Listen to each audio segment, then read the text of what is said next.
வணக்கம். டிஎன்பிஎஸ்சி தேர்வில் வெற்றி பெற தமிழில் பகுதி ஆ இலக்கியத்தில் சில கேள்விகள் கொடுத்துருக்கேன். அந்த கேள்விகளை நம்ம டெஸ்ட் எழுதிடலாம் வாங்க.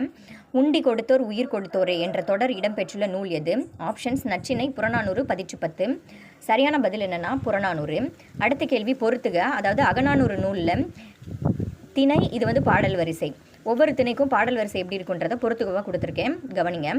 குறிஞ்சி திணையில் எப்படி பாடல் வரிசை இருக்கும் அப்படின்னா 2, 8, 12, 18 தான் இருக்குது, சி. அடுத்து முல்லையில் பார்த்திங்கன்னா 4, 14, 24 இருக்கும், இ. சிஇ எதில் இருக்குன்னு பாருங்கள், இதில் இருக்குது, சியில் இருக்குது. அடுத்து மருதம் பார்த்திங்கன்னா 6, 16, பி. பி எங்கே இருக்குது? இதில் இருக்குது, ஏ அண்ட் பி. அப்போ இது ஆப்ஷன்ஸ் இல்லை. அடுத்து பாருங்கள் நெய்தல் பார்த்திங்கன்னா 10, 20 இருக்கும், இந்த இருக்குது ஏ. இதில் ஏ இல்லை, அப்போ இதுவாக தான் இருக்கும். லாஸ்ட்டு செக் பண்ணிடலாம். பாலையில் பார்த்தீங்கன்னா 1, 3, 5, 7 இருக்கும், இந்த இருக்குது டி. அப்போ சரியான ஆன்சர் என்னென்னா ஆப்ஷன் பி தான் சரியான ஆன்சர். அடுத்த கேள்வி அடுத்த ஷார்ட்ஸில் கண்டினியூ பண்ணுறேன். நன்றி.